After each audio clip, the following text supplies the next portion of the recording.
Hello everybody. I've got some data that I took back in 2019, about 21 hours of hydrogen alpha, oxygen and sulfur data of a small nebula NGC7822 that I want to reprocess, and I thought I'd bring you along for the journey. This is not a beginner's tutorial, more of an intermediate tutorial. We'll be using Pixinsight and Topaz Denoise for everything, and it's for getting a pretty picture. This isn't for scientific. We're not going to mess with, I'm going to be quite aggressive with the data, but we're not going to mess it around too much. We do want to keep the stars especially as tight and as natural as possible. So if you'd like to come through on this journey with me, and I'll show you how I do it. My name is Fred Deakin, and this is Fred's Astrophotography.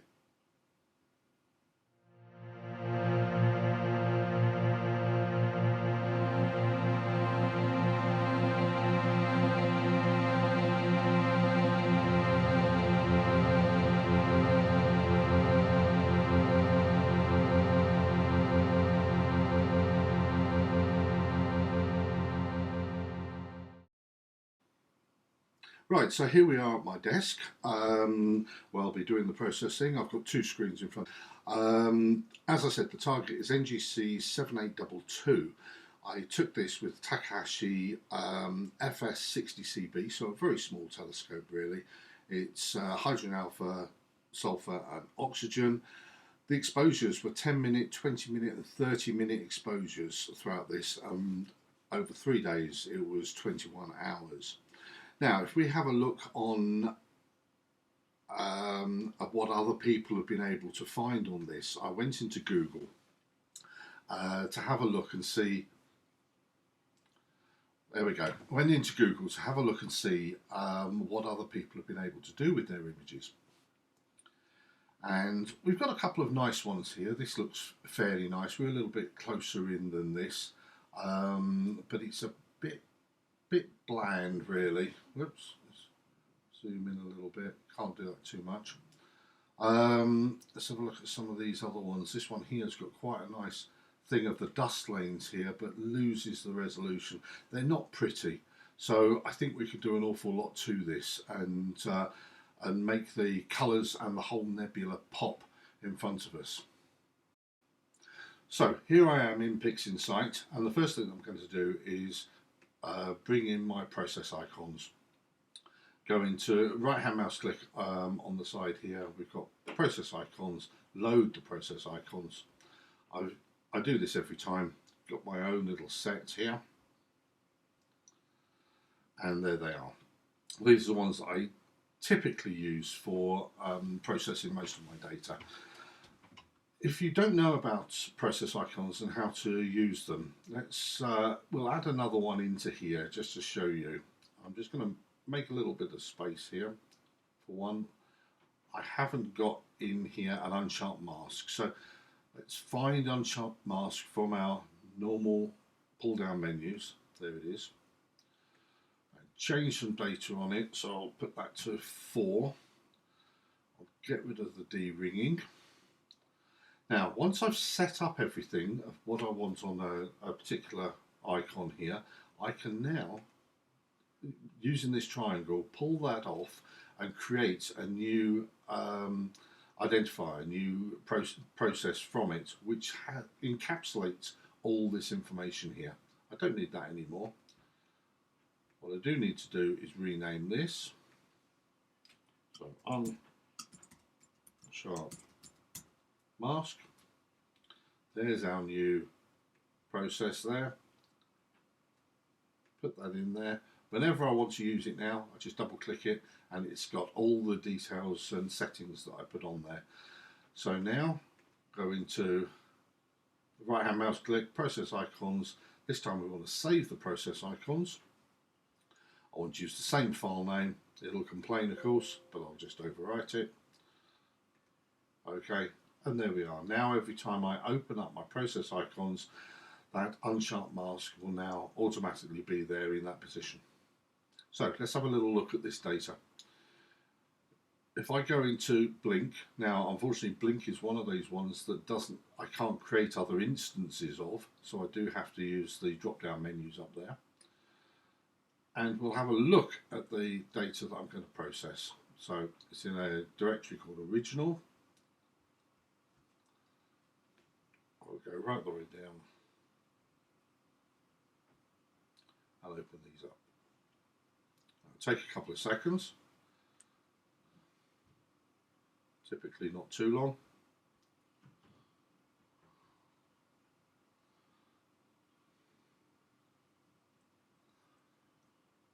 There we go, as it's loading each one of the files in. Now, one of the things you've got to be mindful on Blink is it will keep these files in memory unless you clear them off when you finish with them, so do remember to do that. And here we go. This is a nice hydrogen alpha one we've got here. This is 30-minute exposure, so it's quite a long exposure. Another 30 minutes. Now we're going down to 10 minutes, and you can see now all the nebulosity seems to have disappeared. We can change that by clicking on the apply automatic histogram. It'll now go through the histogram of all of them and put it in line with this 10-minute exposure now. And again, like everything, it takes a little while. This is quite a nice computer here, but there's quite a lot of data for it to go through, and no matter how fast computers are, you always want them to be faster.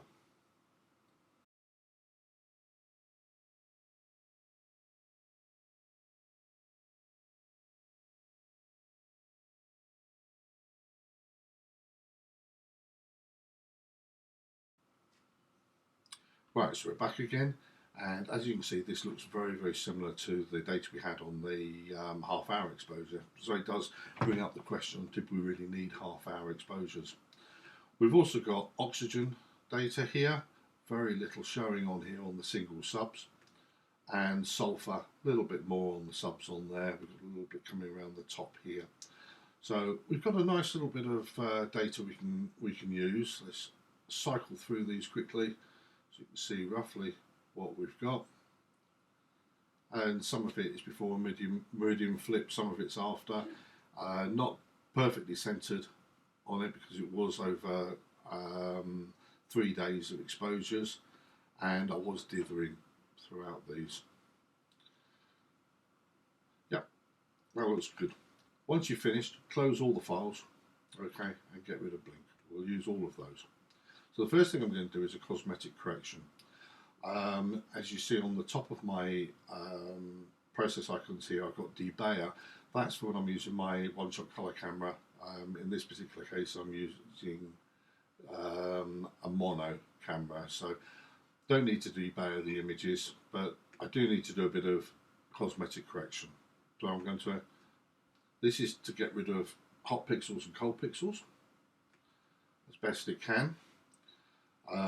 The output directory, I'm going to make a new directory for this one. So, new folder, Pixinsight. Don't know why I choose Pixinsight now after all these years, but I've always just called them Pixinsight, so we'll leave it at that. Select that folder. If it was a debayered image, then I would click this button, the CFA button. As these are mono, then I don't need to do that. And we're auto-detecting, I've already set this up, auto-detecting hot sigma pixels, 3, cold sigma pixels, 3 there, more than enough. So let's start that process off. This will take a little while, so let's see if we can speed this up a little bit.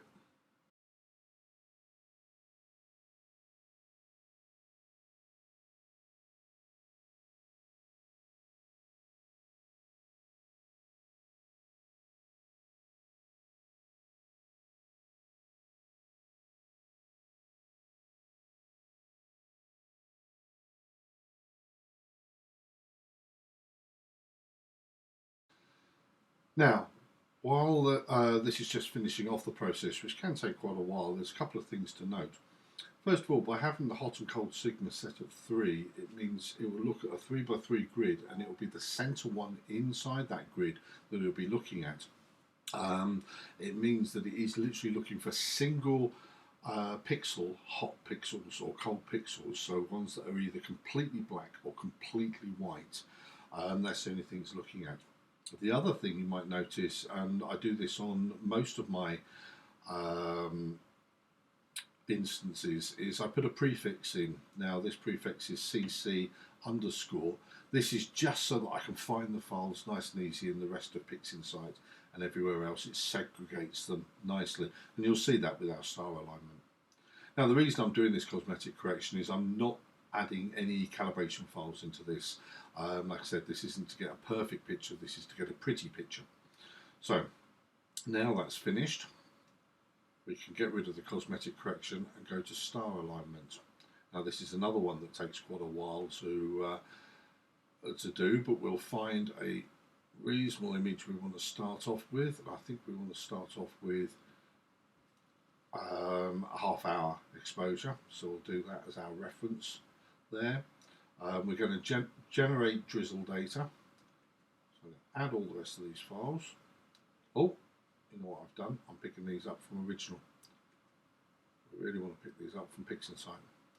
So let's do that. You can see the prefix was CC there. It's also got a suffix of CC at the end, but I'm not interested in that. Just means the file sizes will grow in the file name, sorry, will grow as we go along. So I'm going to go back to this one. I'm going to make sure, yes, I'm definitely in that right directory. Pick up frame number 1 of the half-hour exposures. Output directory is going to be exactly the same. The prefix this time is SA for star alignment with an underscore, and let's get that running. This will take, again, a fair amount of time, so we'll speed this up a little bit and come back in a moment.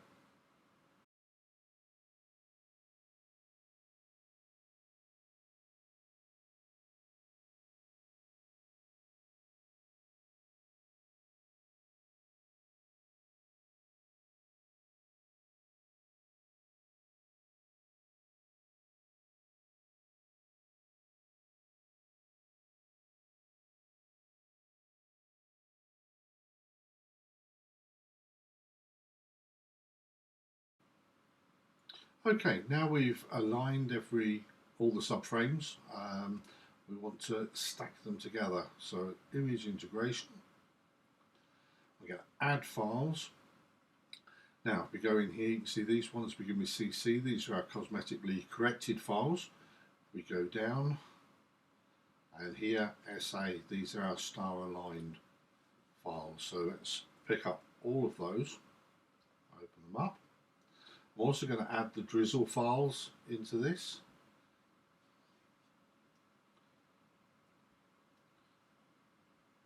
So there's all the drizzle files as well. Now, because these are over a couple of nights, the HA, the SI and the OIII are all intermingled within each other. But what I'm going to do is just pick out the HA ones. So highlight all the ones that aren't HA, and I'm going to toggle those. And you see when I toggle them, instead of getting a tick there, I get a cross there. And I'm going to go down just to sort out all the HA. That's what we'll be stacking first of all. So get rid of these LI, OIII, sulfur. There we go.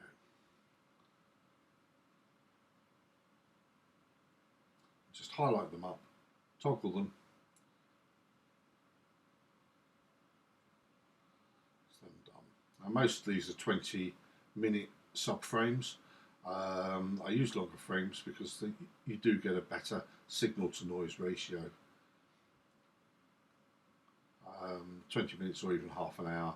I'm using Windsorized Sigma clipping here. If you haven't got a vast amount of files, then you can use Sigma clipping. You'll know when you need to change over for Sigma clipping, because on your low rejection you'll start getting some of the nebulosity or if you're doing a galaxy or something like that, you'll start getting some of the galaxy in your ejection files, and your main files won't look as good. But we've got enough data here, enough, a reasonable number of subframes to be able to use the Winsorized Sigma clipping. So if I click apply there, that's now going to go through all of the hydrogen alpha subframes and stack them all together. So let's speed this bit up again, and I'll come back to you in a minute.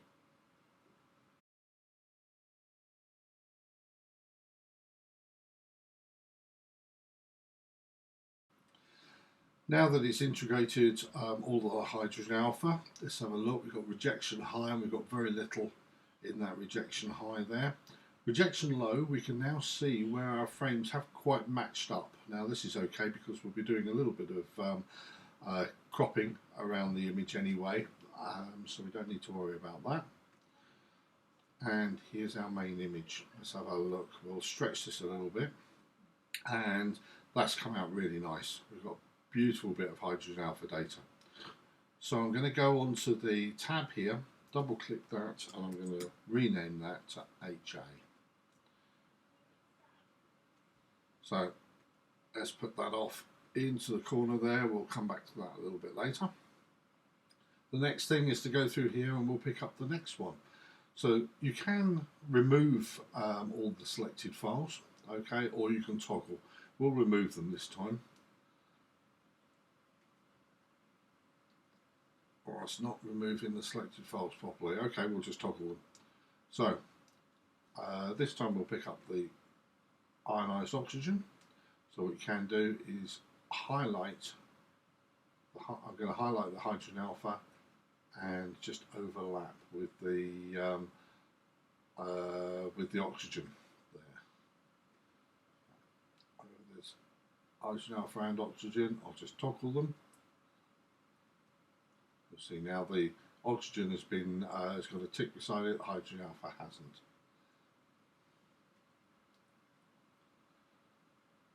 We've got a fair few oxygen ones here.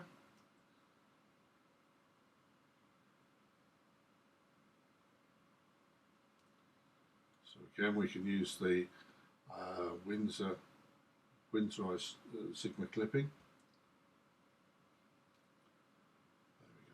And once again, apply that and speed everything up so that you don't have to sit here waiting for it.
Okay, so we've got our rejection high, again nothing in there. Rejection low, again we can see the same thing where the frames haven't totally lined up. We don't need to worry about that. And we'll just auto stretch this to see. Now on the individual subframes we couldn't see a lot of data. Now we've got them stacked together, we can see quite a lot of oxygen in the middle there. There's certainly a lot of information further around as well. I won't be doing a background extraction on this. You'll see why later. I don't think we'll need it. We'll be clipping a little bit with the dynamic crop, so we'll get rid of these edge bits which have got some problems. So we'll take that back up to the top here. Oh, actually, I'll just rename it a second so that we know what data it is. Take that up out of the way. And lastly, we'll be looking at the sulfur. So this time we want to toggle between oxygen and sulfur. So toggle that.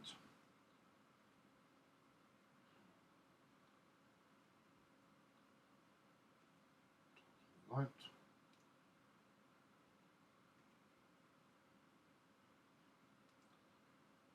They're fairly well grouped together for the days that I was collecting the data, so don't have to go through them individually as such. Toggle that. Let me get in there now.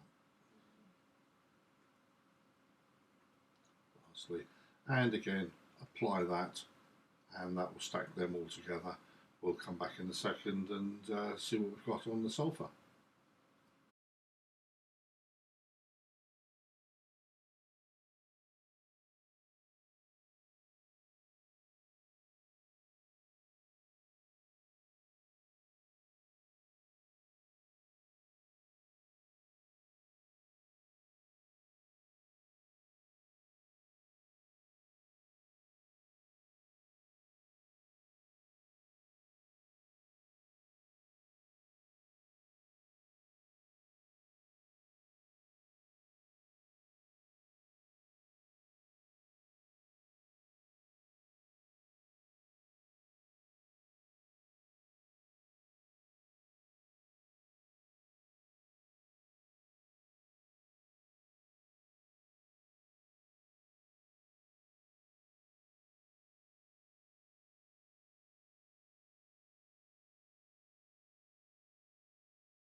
And now that's all our stacking done. So again, rejection high, we haven't got anything there, so we can lose that. I'm going to keep this rejection low, and you'll see why in a minute.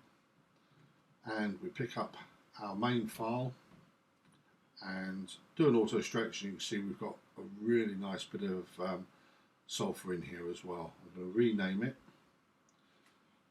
so that I know which file we're dealing with here, and get rid of that, because we don't need that anymore. I'm going to bring these ones back. So we've now got our hydrogen alpha, we've got our sulfur, and we've got our oxygen here.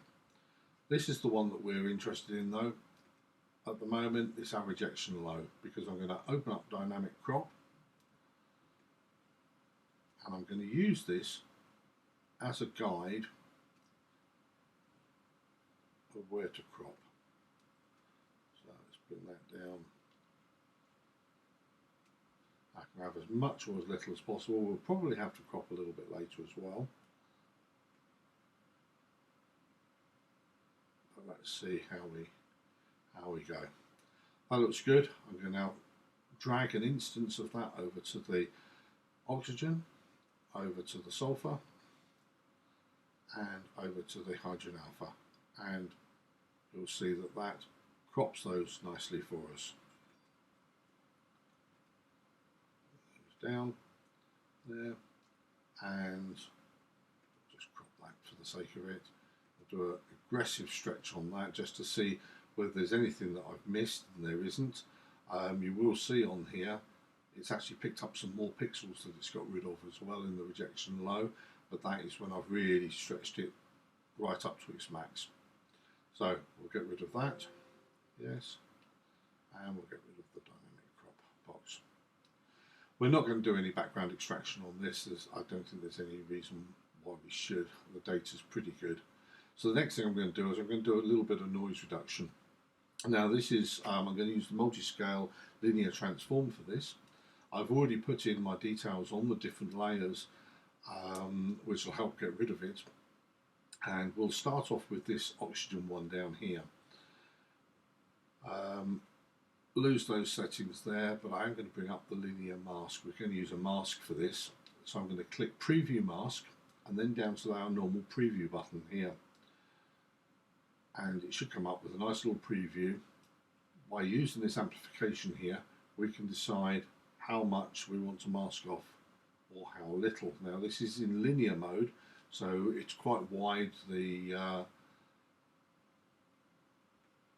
scale, but I want to mask off as many of the stars and surrounding areas of the stars as possible. So I'm going up until I've just got a little bit of nebulosity just starting to poke through. That looks good. I've got to get rid of my preview, and I've got to get rid of preview mask. Otherwise, when I put the instance onto here, I'll actually get the preview going onto it, and I don't want that. Now we will zoom into this image here a little bit, and you can see there's our noise that we want to. We won't be able to get rid of it, but we can certainly reduce it quite a lot. So now by putting this over, we've masked off the stars, put the instance onto it, and you'll see what it does. Take a few seconds, doesn't take a long time, and it's reduced that noise quite considerably. We don't want to get rid of it completely because there could be some data in there, but we'll go on to the sulfur now, and we'll do the same thing. So preview mask and a big preview there. Again, it looks pretty much the same without having to change the amplification. So get rid of that preview, get rid of that, and drop the instance onto it.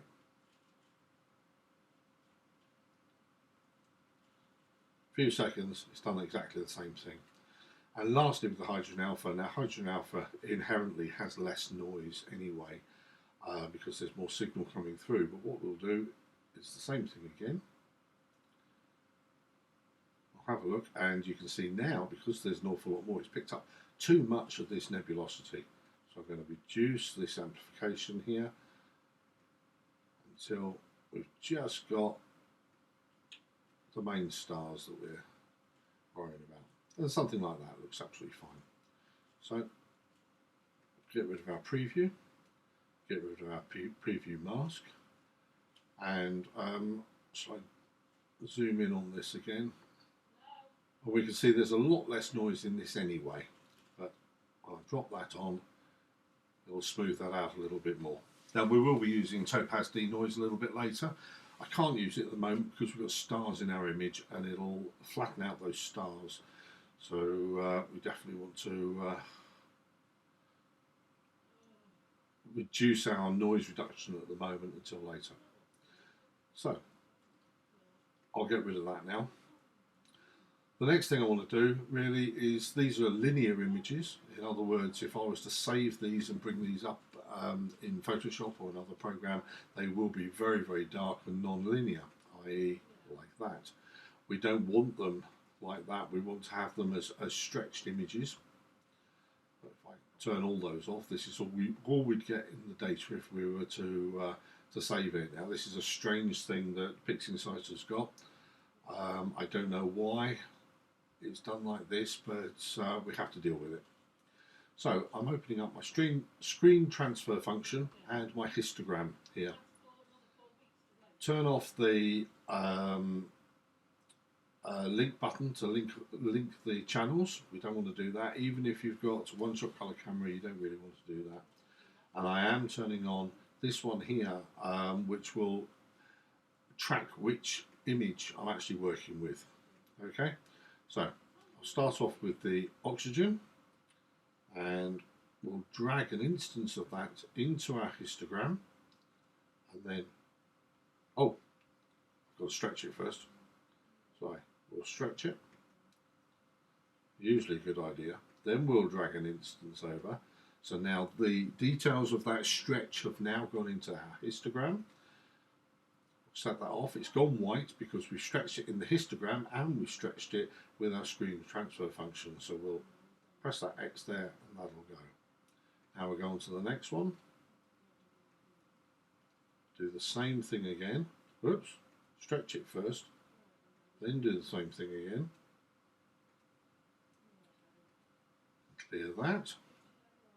And lastly, we'll stretch the hydrogen alpha, move that instance into the histogram, stretch that as well, turn that off. We don't need either of these again. Now I could play with the histogram and make the contrast a little bit better, but I found that the screen transfer function does a good job most of the time, so I don't need to worry about it. So we've now got our 3 channels really nice. They're now stretched, so we've cosmetically corrected them to get rid of hot and cold pixels where we can. We've star aligned them to align everything up. We've stacked them with the image integration. We've cropped them round so they're both cropped at the same. And we've done some linear noise reduction just to get rid of a little bit of the background noise. And we've now stretched them. And if I was to save this file and open it up in another program like Photoshop, it would now look like this, okay, which is good. So the next thing I want to do is, this is still sort of preamble of what we've got to do with these images before we really start getting into the nuts and bolts, is I want to get rid of all the stars. So I'm going to use StarNet for this. Now StarNet has come in, it's been around for a while, but it's come into Pixinsight fairly recently. And it's an excellent piece of, you used to have to do this manually, now we can do this just with one instance, which makes life really good. I'm clicking create star mask here because I want to create a mask of the stars. I'm just going to take an instance of that, put it onto the HA and run it. Now this will take quite some time to complete. So it is one of those things that you'll have to sort of sit back, make yourself a cup of tea, watch a film, come back, and it should be finished. So I'll do the same thing here. We'll speed this up, and I'll show you what it comes out with at the end. Okay, so now we're back. Now, StarNet does take quite a while to do. Give you an idea, I've been recording this now for 1 hour and 6 minutes. So I'll give you a rough idea that it's taken about 20 minutes to remove these stars. But what we do have now is a star field image, which is just the stars, and we've got a nice starless image in HA that we can really push and stretch to the limit now. So I'm going to get rid of that. I'm going to rename this. I'm going to keep where it says star mask, I'm just going to put HA at the beginning of it, so I know which one it is. Now we will be stacking these differently, or integrating these differently. The hydrogen alpha, sulfur and oxygen we're going to be doing as the Hubble palette, and the stars themselves we're going to be doing as HA, sulfur and oxygen in that order. So just reduce that down, put that up to there. The next thing, of course, is we're going to do the sulfur. So grab an instance from StarNet, put it onto the sulfur, and as before, go and watch a film, and we'll come back to you a little bit later when this is done. Okay, the sulfur's just finished, so let's have a look, and you can see now tremendous amount of data in it. We've got a couple of little funnies here. We've got a star that hasn't completely gone, but that's not too much of a problem. We've also got a big star right in the middle here that hasn't been, well, the StarNet's missed out. We've got a couple of other little bits here which we'll need to have a look at a little bit later, but almost there. So what I'm going to do is change this identifier.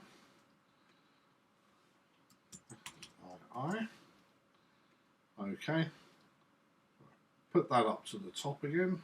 We don't need that now for a bit. There's our star mask. We don't need that now for a bit.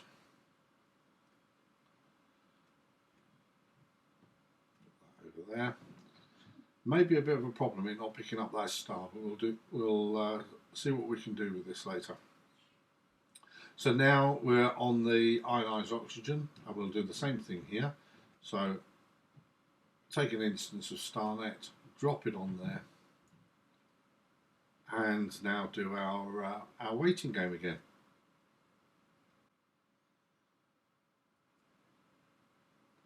And here we are again. This time it's finished the oxygen, so I'm going to change the modifier in this star mask. And triple I. Okay. Hide that back up there, and you can see again it hasn't picked up that star properly in our nebula on this one. Let me just pick up the HA and see whether it did in there. Yeah, it cleared it out in there. So it's obviously not happy with that that star. So we're going to have to deal with that separately. Normally, I'd think about running StarNet again on it, and then putting the data together using pixel math. But I think we'll just leave it for now. This is just a tutorial video, and we can revisit that another time. So the next thing I want to do is combine these. We've got to combine these into our RGB images. So we'll actually get some colour images. So this is where it starts getting reasonably exciting. So we've got our oxygen down here, and I'm going to drag that into the blue. There. Don't need that now for a bit. Then we've got our hydrogen alpha. I'm going to drag that. Now it's just suddenly jumped. And we're going to put that into our green. So this is the normal Hubble palette we're doing here. And the sulfur I'm going to put into the red.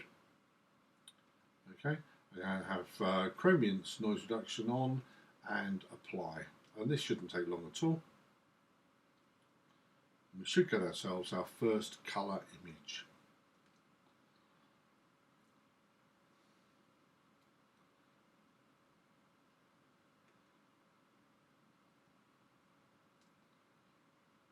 It's taking a little bit longer because I've got chromiance noise reduction on, chrominance noise reduction on, so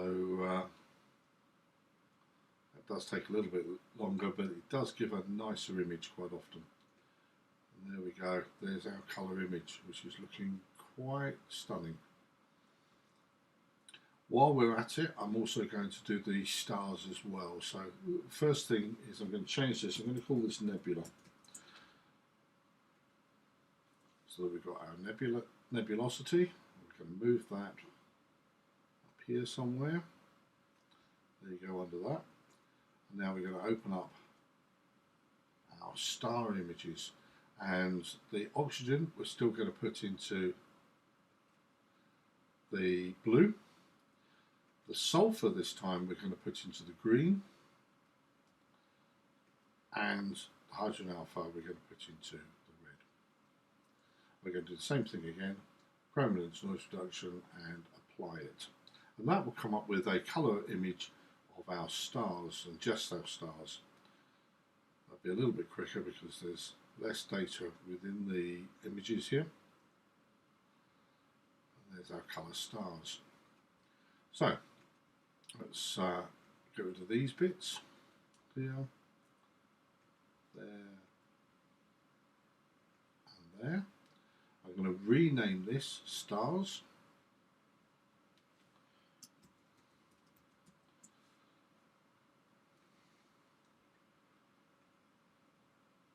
I'll put that under our stars here. I always keep these old ones. I doubt we'll be going back to them, but just in case. And the next thing I would always do at this stage is save my files.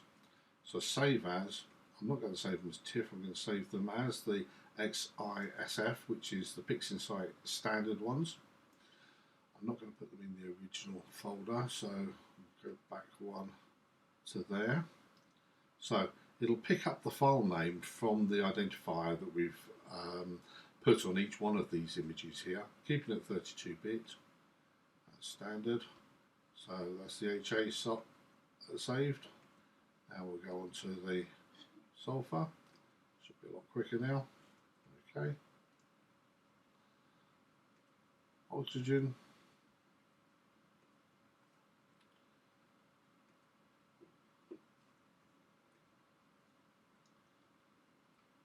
And of course our nebula itself.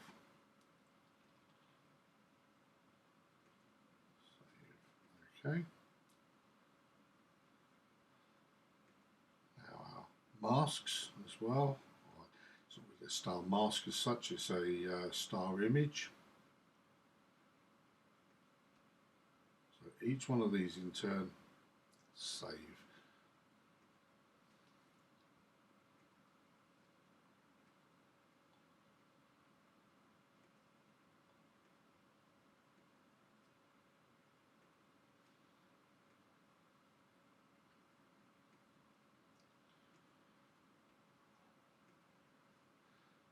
Last one, stars. Cool. Well, there's only two things that we're going to be, two files we're going to be working on, and this is the stars and the nebulosity. Okay. The first thing I'm going to start off with is the stars.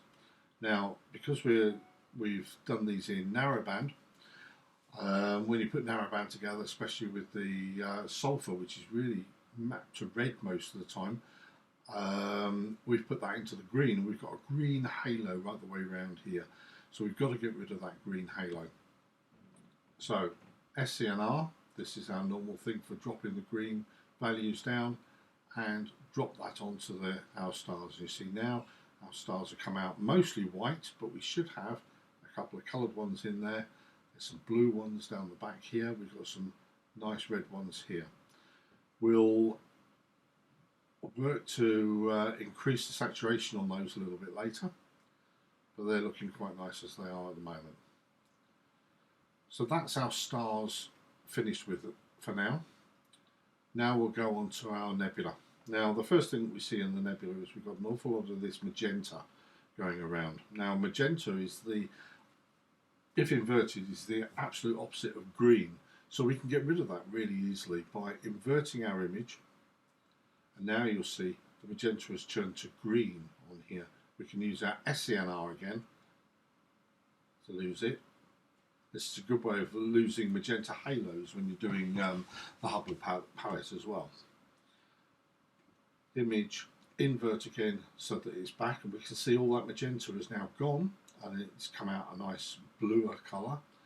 And of course now we've got the green here, so we want to use SCNR once more. And now we're in the proper Hubble palette. There we go. That's the end of SCNR.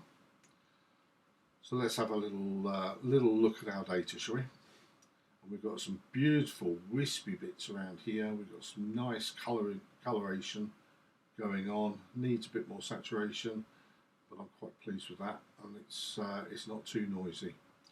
So the next thing I'm going to do is I'm going to sharpen this image up a little bit. So I'm going to use unsharp mask.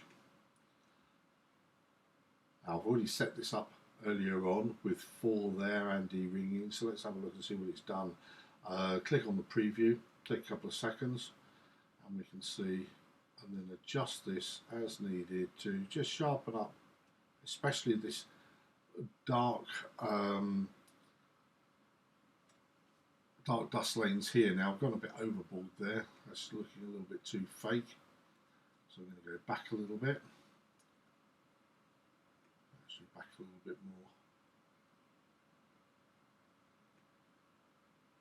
until we got where we want. I think that looks quite good.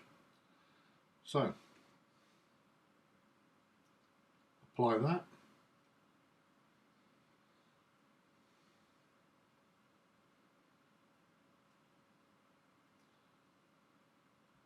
Get rid of that. Get rid of that. We've got now beautiful image we can actually really work on. Now the next thing I'm going to do is stretch this, stretch these colours and really make everything pop a lot more than it is. So I'm going to take off another instance of that, and we'll use that for comparing again in a minute to see before and after shots. From here I'm going to go up to script. In utilities we'll have colour mask. So pick up the colour mask. The first one that I'm going to do is blue. I'm going to mask, create a blur on the masks, just a slight one, so I'll bring that up to 2 and OK. And what that will do now is take out all of the blue within the image and create a separate mask for me, which I'll be using in a bit, because I'm going to separate these colours. Doesn't take long to do, and there's our nice blue mask. And we'll put that up here for later. Then we go to Script, Utilities, and Colour Mask. Now, although there's not a lot of green in here, green is one of the primary colours which picks up the palette, which is used in the palette for creating some of these other colours here. So I'll definitely need the green. So again, blur the mask slightly and create that.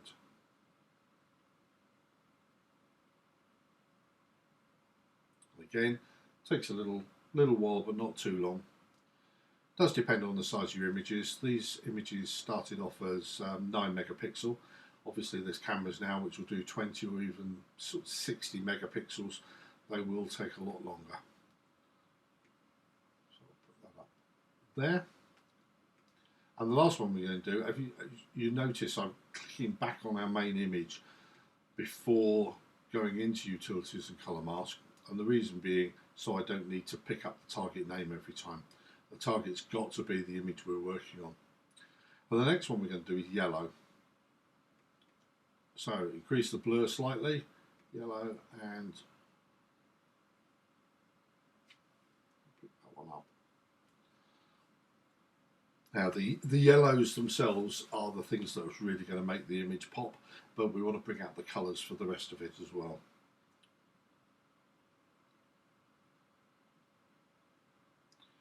There's our yellow. So we're going to start off in order. We're going to pick up the blue mask that we've got here and place it on our image. I'm going to keep the blue mask open so I can remember which one I'm actually using at any one time. Double click curves, and this is what we're going to use to adjust everything and put the preview on. Now, because we've got the blue mask on here, we're going to be working on the blue first of all, and we're going to raise that up. Not too much, but enough to create a nice little, bring the blues out a little bit. We can increase that a little bit more by dropping the greens and the reds, both an equal amount. Okay, now this star is staying roughly the colour, so I'm quite happy with that. The next thing, I'm going to go into blue and just, B on the palette and just drop that very slightly. This one changes the colour of our blues, so you can see we've got very bright there, or we can almost lose it completely there. I'm just going to drop it just to brighten it up just very, very slightly. I'm also going to go into RGB and create a little S curve. Not a deep one, just a nice S curve, having it meet in the middle, so that it's just creating a little bit of difference between the lighter colours and the darker ones on there. I'm going to apply that.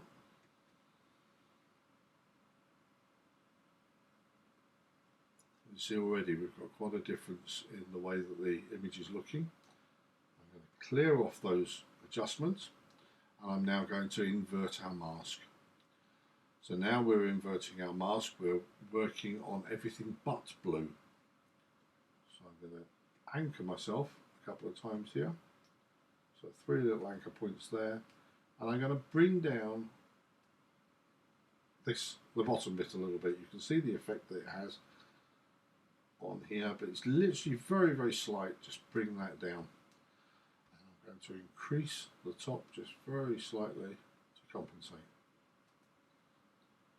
Maybe a little bit too much. No, that's okay.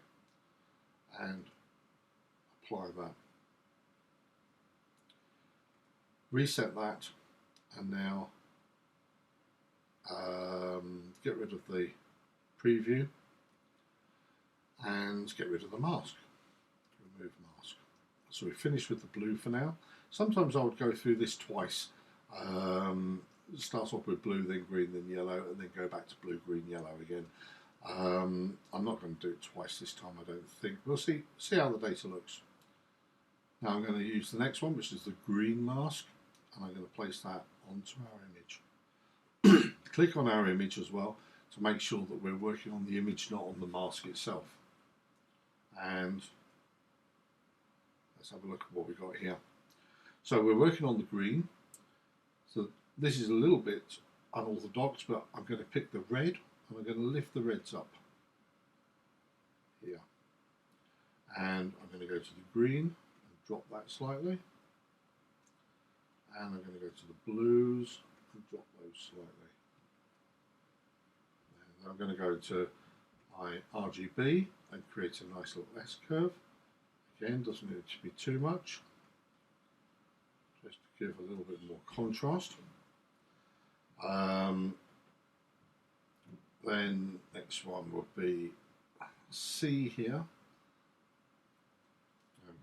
Lift that just slightly there, and then luminance, and lift that up a little bit. There you go, and apply.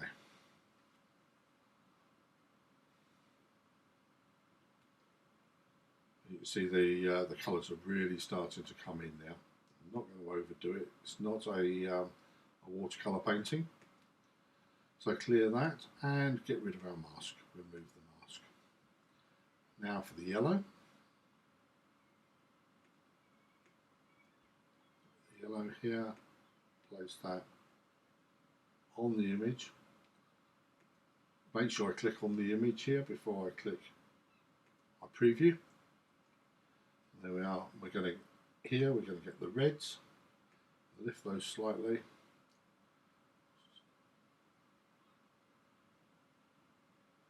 Slightly. Okay, a little bit more than slightly. I'm also going to get the RGB and lift that up a little bit as well to the same sort of level. Slightly under there. I'm going to get the saturation. I'll saturate that a little bit. You can overdo all of this. So be quite careful. I think that looks absolutely wonderful.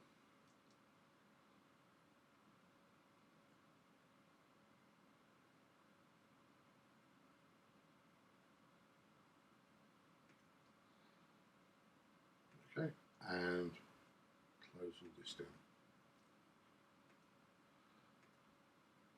Right, go back up to the top there and remove the mask. There we go. Now I do want to crop this because we have got some a lot of red down here, a little bit of funnies going actually all the way around, but I can't do that at the moment until I've got the stars in there. What I'm going to do, I'm going to bring the stars back here a minute and have a look. I think I'm going to increase the saturation on those. So curves, get a preview. We're on the saturation already. Get some more colour in those stars. That's looking pretty good.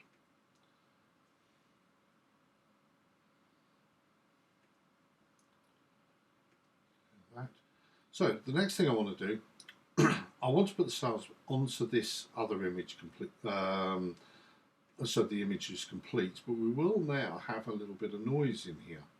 And if I zoom in, you can see Chromium's noise from where we've been stretching everything. And I want to try and get rid of that first of all.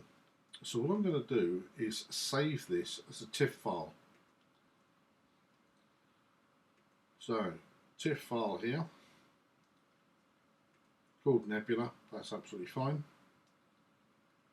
I do it as 16-bit, okay, so that things like Photoshop and everything else can understand it. We're going to delete this, get rid of it. Okay, the next thing that we're going to do is going to Topaz Denoise and bring in the file, so let's do that. Okay, now we're in Topaz, browse, bring up that Nebula.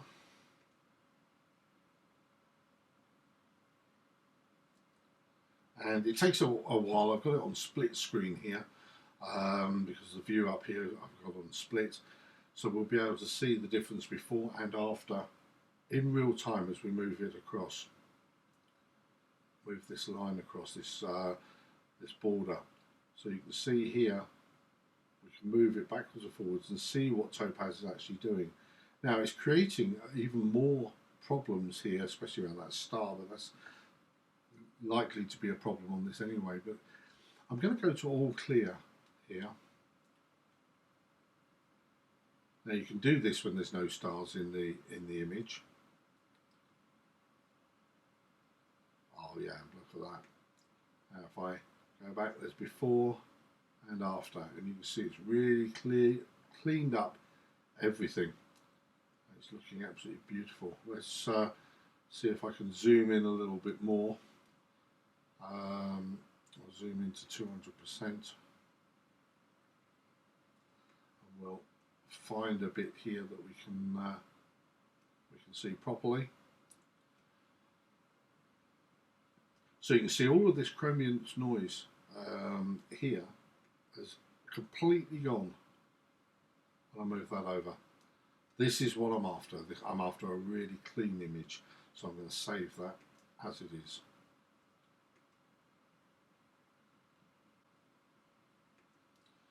File, open.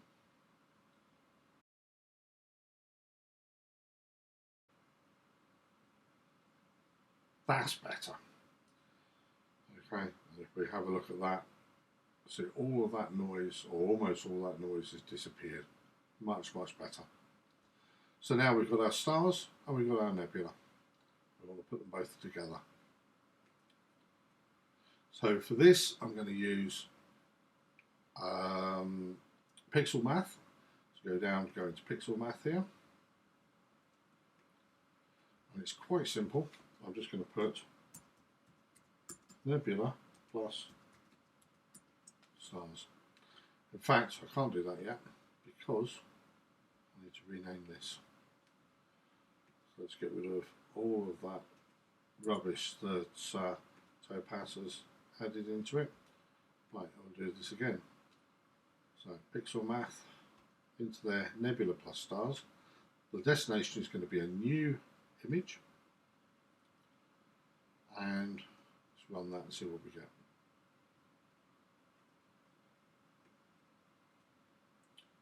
And there we are. How beautiful is that? That star that I was worried about has actually come back into its own, so that's okay. We've got a beautiful star here coming up. Yeah, pleased with that.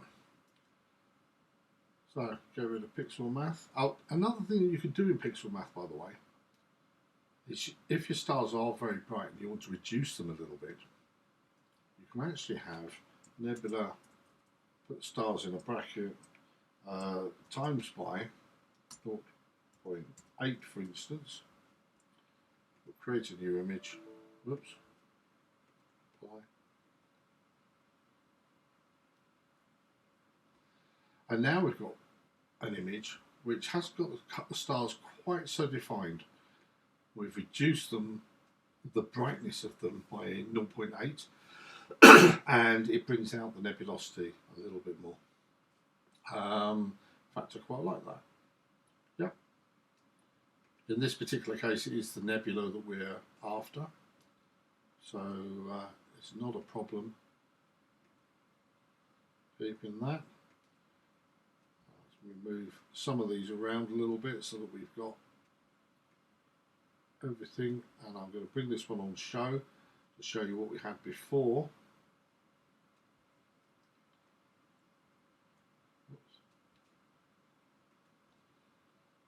Okay, and what we've done afterwards. I think anybody would agree this is much more stunning. So the only thing that I want to do now is I want to go back into dynamic crop. I want to crop this a little bit. So I'm going to get rid of those unsightly edges.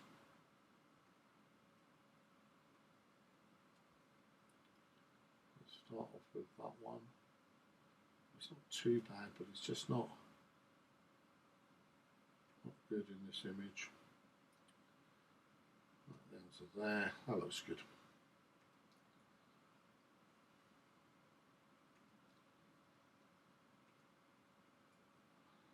And there's our final image.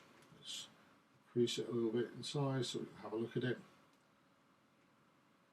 You can see we've got some beautiful dust lanes around here. We've got some lovely colours in here. If we zoom in, the data's nice and clean, or fairly clean. The stars are looking pretty good. A nice little 3-star package down there. See, and the nebulosity is really just popping through. Yep, very pleased with that. So that's our final image. Oops, we'll save that.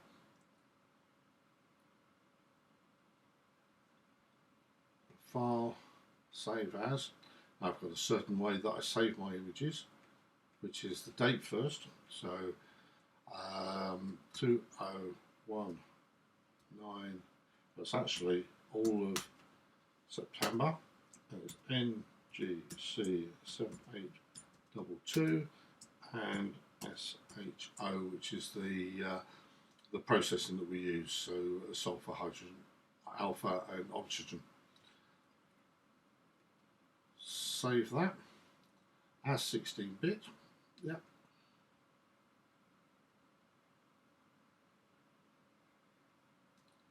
And there we go. Right. So what I would say now, just to finish off, is if you like this this video, then please like and subscribe. The button, I believe, is down there somewhere. Do that. If you subscribe, subscribing actually allows this channel to carry on, and the more subscribers I get, the more videos I'll actually do. And it won't just be on processing. We'll do some capturing of some things in the night sky as well, learning about telescopes. I've already done a couple, how to add on a focuser, etc. The software that I used was Pixinsight and Topaz Denoise on this. You don't have to have Topaz Denoise. You can use some of the ones within Pixinsight, the noise reductions within Pixinsight itself. That's it really. So I hope you enjoyed this. I hope you enjoyed the final image, and I'll see you again next time. Bye for now.